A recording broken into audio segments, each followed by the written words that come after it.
बोले श्रीमद् भागवत महापुराण की जय हो।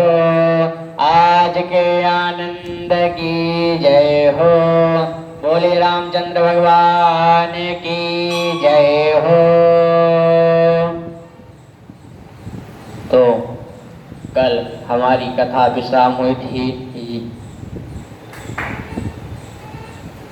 उस प्रकार से अपने भगवान का वर्णन नहीं किया था। आप भगवान की महिमा का वर्णन कीजिए। मैं आपको स्वयं अपनी बात सुनाना चाहता हूँ कि नारद जी कहते हैं, व्यास जी पूर्व जन्म का एक दासी का पुत्र था। मेरी माता का नाम कलावती और पिता का नाम दुमिल गोप था और मेरे नाम राम का दास था। बचपन में ही मेरे पिता जी का देहावसान हो गया तो मेरी माता मुझे लेकर के संतों के आश्रम में रहने लगी। चतुर्मास का समय था। बहुत में संत वहाँ चतुर्मास करने आए थे। चतुर्मास जिसे कहते हैं 2 महीने का होता है, वो चतुर्मास है। गुरु पूर्णिमा से लेकर अभी तो हमको इस सन की 10 तारीख को गुरु पूर्णिमा थी, लेकर 7 सितंबर तक का चतुर्मास कहा गया है। चतुर्मास का मतलब होता है जहाँ नर और नारायण स्वरूप दंडी स्वामी विराजमान हो जाते हैं। दंडी स्वामी महापुरुष सबसे बड़े, जिनको शंकराचार्य जी की पदवी मिलती है। ऐसे आज महापुरुष के चरणों में ये दास व्यासपीठ पर बैठकर कोटि कोटि नमन कर रहा है। तो आज वो दंडी स्वामी महाराज चतुर्मास व्रत करने आते हैं। अपनी चतुर्मास में एक साधना दंडी स्वामी नारायण स्वरूप बनकर आते हैं। चतुर्मास में आपके घर पर साधना और तपस्या करने, आपके घर में शुद्धिकरण करने के लिए आते हैं। पर हमें अज्ञासा हो रही, ज्यादा करके आश्रम पे ही भगवान नारायण के स्वरूप दंडी स्वामी जी जाते हैं। वहाँ पर तपस्या और अपनी साधना को करते हैं। तो ऐसे चतुर्मास चल रहा था। मेरी माता संतों की सेवा करने लगी। उनके जूठे पत्तल उठाने तो माता को देखा देखी मेरा भी संतों का सेवा करने का बहुत सौभाग्य प्राप्त हुआ है। एक बात आपको बताना चाहता हूँ कि संतों की सेवा जितनी कर लो उतनी कम है। एक भगवान की सेवा, एक संत की सेवा, एक गुरु की सेवा, एक माता पिता की, जितनी ही कर लो उतनी ही कम है। हम तो कहते हैं दिन भर महापुरुष के चरणों में आप अपनी सेवा का अवसर प्राप्त करें। यद्यपि मैं बालक था फिर भी कम बोलता था। मेरा अंदर चंचलता थी, बिल्कुल भी नहीं थी। खेल कूद से ज्यादा रुचि नहीं थी।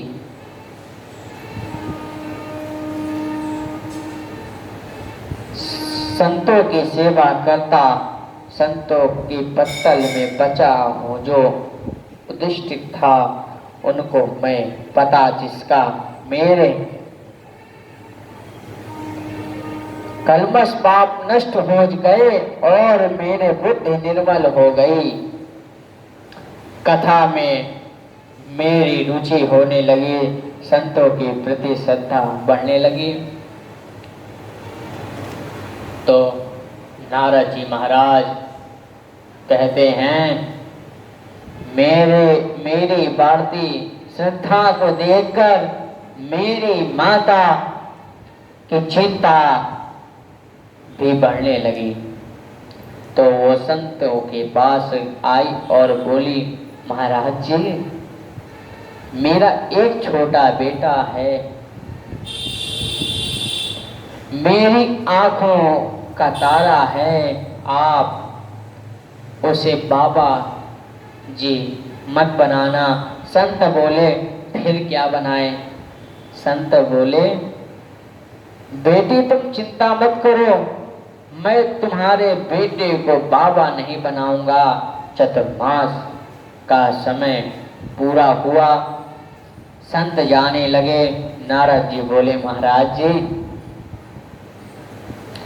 मैं भी आपके साथ चतुर्मास आपके साथ चलूंगा। महाराज जी, महापुरुष ऐसे नारायण स्वामी जी आए हुए थे, उनके साथ बच्चा भी यानी बाल ब्रह्मचारी बनाकर रख दिया। संत बोले, बेटा अभी तुम्हारी माता जी जीवित हैं, तब तक तुम यही रहकर माता जी की सेवा करो। जब माता जी परलोक में सिद्धार्थ हो जाएं, परलोक परमात्मा के पास चल जाएं, तो प्रेम से वन में जाकर भगवान का भजन करो।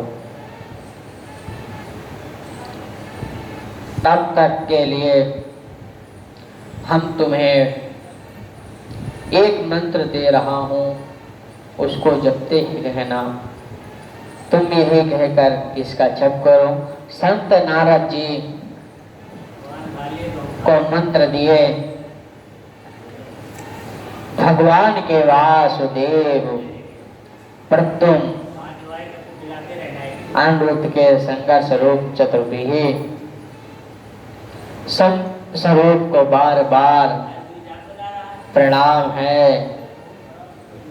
संत नारद जी को कैसे मंत्र दिया, देकर उत्तर दिशा की ओर चल दिए। संत महापुरुष ऐसे उत्तर दिशा की ओर चल दिए। नारद जी वही माता जी की सेवा करते रहते। नारद जी महाराज ने एक सेवा बताई है कि माता जी की सेवा करो, वही है मंत्र, वही है तंत्र। एक दिन की बात है, जब ये तप जब कर रहे हैं थे, तभी उनकी माता जी किसी काम से उनको बुलाया, लिया बेटा राम का दास या अपना। जब तो नारद जी सोचो, माता जी भजन में कुछ नहीं ज्यादा हो, विघ्न कर रहे हो, ये अब पधार जाओ तो बढ़िया ही बढ़िया है। अगले दिन की बात आई तो क्या बोले, रात्रि के समय इनकी माता जी को बहुत दान गाय दूल्हे जा रही थी, तभी किसी एक सर्प के ऊपर पैर रख पड़ा गया। सर्प से कहने इसलिए उनकी माता जी गोविंद को नमो नारायण करने लगी। नारद जी कहते हैं, मुझे खुशी भी नहीं हुई, दुखी भी नहीं हुई, मेरे एक आंखों में ठंडे आंसू, दूसरी आंखों से गर्म आंसू निकल रही है। एक तरफ ठंडी आंसू निकलती है ना, एकदम गर्म। तो आजकल के जो बच्चे होते हैं, छोटे छोटे बच्चे ना, वो रोते हैं ना, आंसू को कहते हैं मीठा लग रहा है, आंसू को पीते हैं। और आजकल तो ये भी नियम हो गया है, रोने का एक पेटकल बता दिए हैं।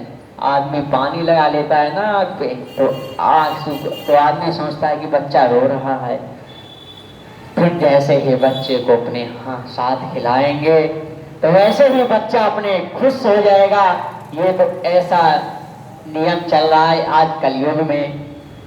पहले जो जमाने में था वो बच्चे अपने बालक आंसू को पीकर कहते थे वाह वाह क्या मीठा है। आजकल तो आरओ पानी चल गया है पीने के लिए, मीठा पानी। तो ऐसे ही बात दुख इस बात का था कि उस संसार में मेरी माता जी नहीं रही, और खुशी इस बात की थी कि अब मैं प्रेम से भगवान का भजन करूंगा। श्री राम जय जय राम, श्री राम जय राम भजन करूंगा। खेत खपट कर गट्टी बनकर उपवन नदी पर्वत पहाड़ सबको पाप करते हुए पहले के जो लड़के थे ना वो नदी पार कर देते थे, पर्वत पार कर देते थे, बड़े बड़े नदी, बड़े बड़े गंगा यमुना। आज के लड़के रो कहो भैया गंगा जी में जाकर डुबकी लगाइए, तो कहते हैं हम डुबकी तो लगाएंगे, एक शर्त पे लगाएंगे, अगर मैं मरूंगा आप मेरे माँ बाप को जवाब देना कि मैंने ही मारा। पहले आप स्टाम्प पेपर पर लिखित करिए, तब मैं जाके गंगा जी में नदी में जाके डुबकी मारूंगा। ये बात बड़ी सोचने की बात है कि कलयुग कैसा चल रहा है, कलयुग के मनुष्य कैसे चल रहे हैं, इनको बड़ी सोचने की विडंबना है। तो वृक्ष के नीचे बैठकर भगवान का ध्यान करने लगी। थोड़ी देर से भगवान तो भुवन मोहनी झांकी नारद जी के हृदय में संतुष्टि हो गई। नारद जी उस झांसी का दर्शन करके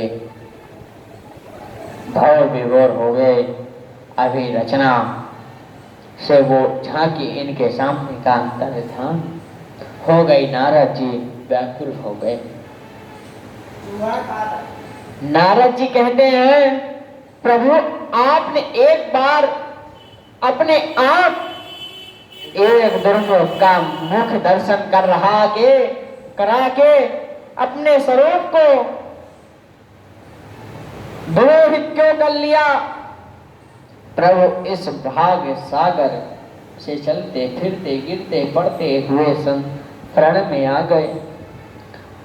अब तो हर एक तरफ से आप हो। जैसे कावड़ का महीना आता है, सावन में कावड़ लेकर ढाक कावड़ लेकर आते हैं, ऐसे वो कैसे जाते हैं। आप भी एक बार जाओ, ढाक कावड़ लेकर आओ। भगवान शिव जी को जल चढ़ता है तो आप भी जल चढ़ाइए। जाने से वहां ये तो जाते हैं गाड़ी से, ये से वहां से आने में पैदल दौड़ के एक दो डाक कावड़ आती है, एक आराम से आती है, एक दौड़ते हुए आती है। वो डाक कावड़ तो दौड़ते हुए आती है, बहुत स्पीड पे आती है कि जब तक जल नहीं चढ़ाएंगे भगवान शिव को तब तक मुंह में अन्न नहीं ग्रहण करेंगे। अगर आपको सौभाग्य की बात है, डाक कावड़ लेकर आइए, भगवान शिव जी को जल चढ़ाइए। भगवान शिव जी को जल चढ़ा के अपना व्रत करना चाहिए। जब डाक कावड़ लेके जाना चाहिए, उसके रात में चावल नहीं खाना चाहिए, भगवान का व्रत करना चाहिए। दूसरे दिन आकर भगवान जब से जल चढ़ा ले भगवान के चरणों में, तो उनकी रति हो कि भगवान आपके बड़े दूर से जल लेकर आपको स्वीकार करवाने के लिए आए। आप स्वीकार करो प्रभु, हम भोजन को ग्रहण करते हैं। बस मेरी यहीं तक सामर्थ्य थी, जहां तक मेरे सामर्थ्य थी उनके साथ जाएं। तो अब मैं हर तरह की बात, हर तरफ के आप मुझे गिराइए या तराइए, आप मुझे मरझाइए है, आपकी मर्जी है, जाए आपको गिरा हो जाए तरा हो जाए, पढ़ते ले चलो। पर हमको भगवान की शरण का प्राप्त करवा दो। पहले ये चलता था कि हम गिरते हुए जाएंगे, पढ़ते हुए जाएंगे, भगवान आपकी मर्जी है, जैसा आप अपने पास बुलाओगे वैसा हम आएंगे। थोड़ी देर माइक बंद कर लो, जरा फूंक डलवा दें। तो अति भाव के कुकर ने इसी समय अवकाशवाणी हुई। अरे निष्कर्ष बालक, बड़ी खेद की बात है, तेरे पूर्व जन्म में कुछ संस्कार शेष बचे हैं, इसलिए इस जन्म में तुझे मेरा दर्शन बहुत दुर्लभ है। लेकिन तुम चिंता मत करो, अगले जन्म में तुम अवकाश की दर्शन होगा। ऐसा कहकर आकाशवाणी शांत हो गई। नारद जी उस समय का इंतजार करने लगे। धीरे धीरे समय बीत गया। सृष्टि प्रहलाद का समय आ गया। ब्रह्मा जी की सारी सृष्टि को समेट कर भगवान की नाभि में प्रवेश कर गए। समय बीता कि पुनः से जब सृष्टि का समय आए तो नारायण की नाभि से कमल पर ब्रह्मा जी प्रकट हुए। ब्रह्मा जी ने देखा 10 मानस पुत्रों का उत्पन्न किया, जिसमें से सबसे छोटा में नारद हुआ। व्यास जी, आप भी विचार करिए कि जब भगवान नाम का संकीर्तन करने से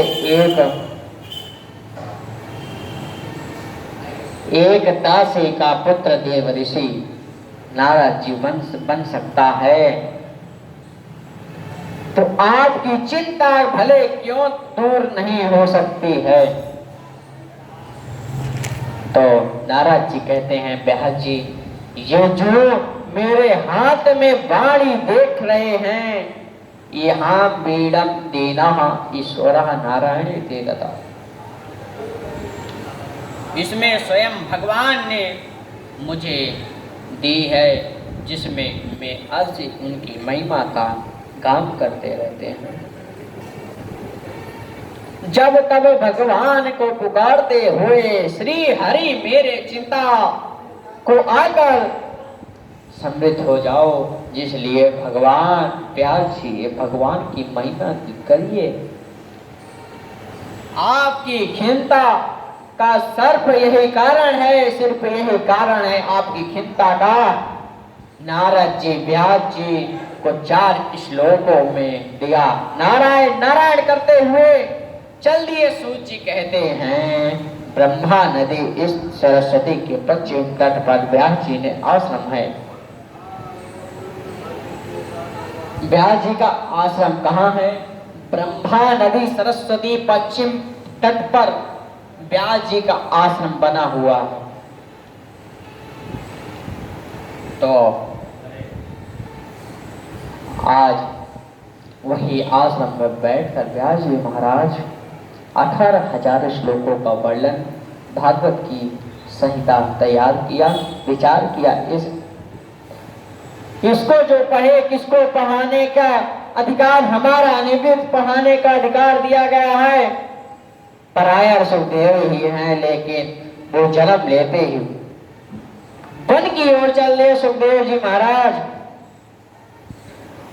उसे कैसे बुलाया जाए? तो व्यास जी अपने कुछ शिष्यों को भागवत के 2 श्लोकों को रटाया। बोले, बेटा तुम लोग वन में जाकर वन में समाधि लेने जाते हो, वह उनके हिंसा जानवर कहते हैं।